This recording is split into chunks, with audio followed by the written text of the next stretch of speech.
Hi friend, thanks so much for joining me today. So today we're going to talk about quadruped or 4-point kneeling or all fours and kind of ways to make this position a little less stressful on the neck and the wrists and just a little more successful overall.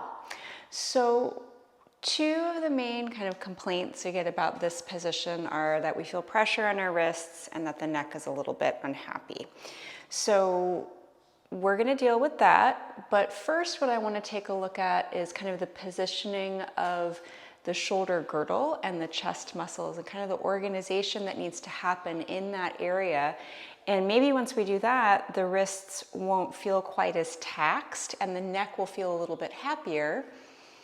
And then if not, I'll give you some extra tips for a more successful position that might feel better into your body after we kind of clarify some principles. Okay, so first things first, you can either do this seated, you can do this standing, you can do this kneeling. We're just going to go over a couple different movements of the shoulders and kind of talk about how those movements might support our all fours position. So I'm going to have you go ahead and take your arms straight out in front of you. And you're just going to start to reach the fingertips forward. Feel the shoulder blades broaden across the upper back. And it's almost promoting a little bit of rounding through the spine. And we're going to call that protraction.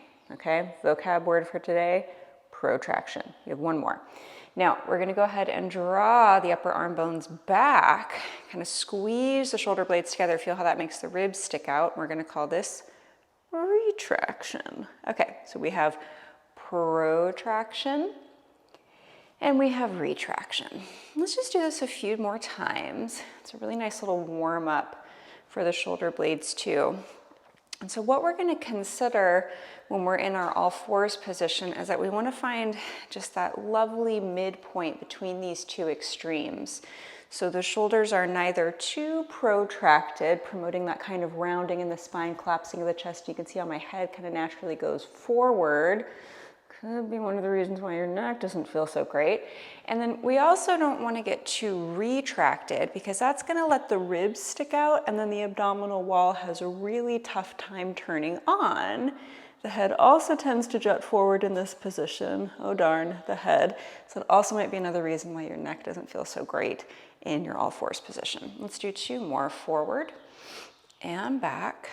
One more, forward and back. And now I just want you to see if you can find your midpoint between those two places. We're going to go ahead and turn the palms to face forward and then flex the hands. So hey, kind of looks like we're in an all fours position now. I'm going to give you a couple different cues for your arms. I want you to take a look at your elbows and see if you can have the crease of the elbow, the inside of the elbow, just kind of looking right over your thumb. That'll come in handy later.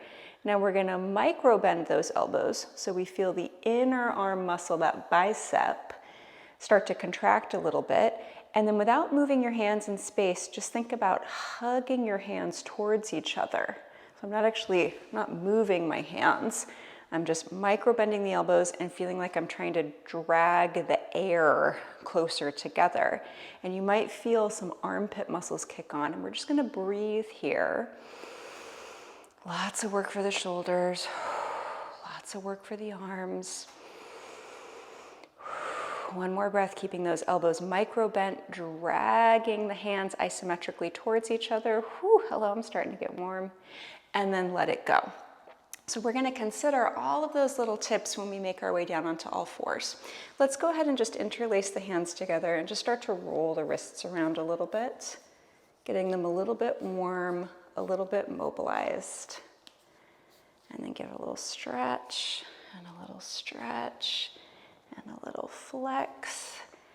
Just saying hello wrists so that they're going to be able to bear weight in a moment. Okay, let's go ahead and make our way down onto our all fours position. So I'm going to see if I can draw a straight line from my shoulder down to my hands. We're going to kind of work our way from the top to the bottom.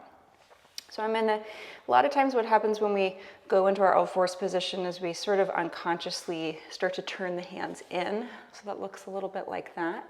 So I'm going to see if I can point my middle finger straight forward. I'm going to spread my hands really, really wide. So I kind of imagine like I have like duck webbing. So I can see the mat in between my fingers. I'm gonna go ahead and look at those elbow creases and notice, are they pointing backwards? Are they pointing towards each other? Or can I just gently rotate the inside of the elbows to look out over my thumb? So they're not spinning totally forward, they're just at a little bit of an angle. Okay, from there, I'm gonna go ahead and see what my head is doing. So I'm gonna think about lifting the back of my head up. Okay, so not my chin, but the back of my head up. And then I'm just gonna consider the whole shape that I'm making. So one of the things that I often see too in sessions and in classes is we come onto all fours and we kind of automatically make our shape really, really short. So you can see what that automatically does to my back. All right, so it's very, very hard to find a lengthened position where the weight is evenly distributed between my shoulders and my hips if the shape is too short. So I'm gonna go ahead and walk my knees back. We're not going to talk a ton about the pelvis today, but what I want you to feel here is just that your pelvis, the bowl of the pelvis, is just resting nicely on top of the femur bones, and the weight's kind of evenly distributed across your knees. Okay, from there, we're going to do those same movements, okay, with the shoulder blades. So you're going to let your shoulder blades retract. Then you're going to let your shoulder blades protract. And as you do that, I just want you to consider what's happening in your wrists and in your neck. When you retract, see if you feel more pressure. When you protract, see if the pressure lightens. Keep going a few times. This is a great prep exercise for planks, for just arm work in general, doing weights or doing arm work on the reformer to connect the armpit muscles into those core muscles. Let's do 2 more. And 1 more. Okay, there we go. Always with the head hanging down, a little bit of a sniffles going on. So from there, with the shoulder blades nicely broadened in that lovely midpoint between protraction and retraction, let's see if we can just reach the sternum a little bit forward. So you get longer through the upper back and through the front of the body, and then just gently draw the ribs in. Okay, so now we're in that nice long upper back, long thoracic spine. I'm going to have you micro bend your elbows again, micro, and then hug the hands towards each other so you feel 3-dimensionally all the muscles of those arms really hugging into the bone and helping support you. Stay here for a moment. Okay, so this is the point where I'm going to give you some options for your wrists if they are still a little grumpy. Option 1 is to make a fist and to come down onto your knuckles so that the wrists are straight and you're pushing kind of the ridge tops of all 4 of your forefinger knuckles onto the floor. So this is option 1.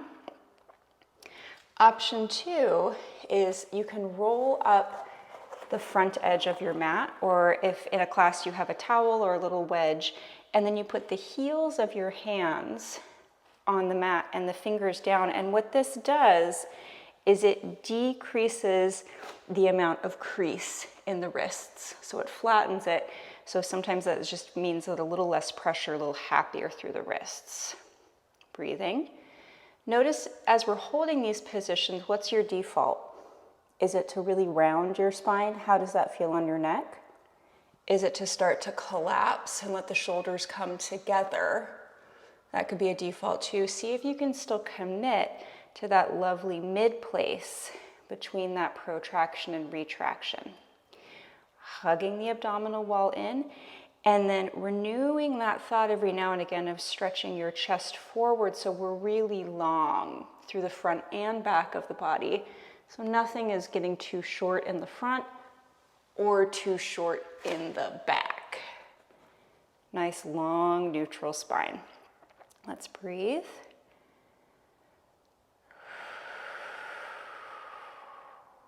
And then come on down.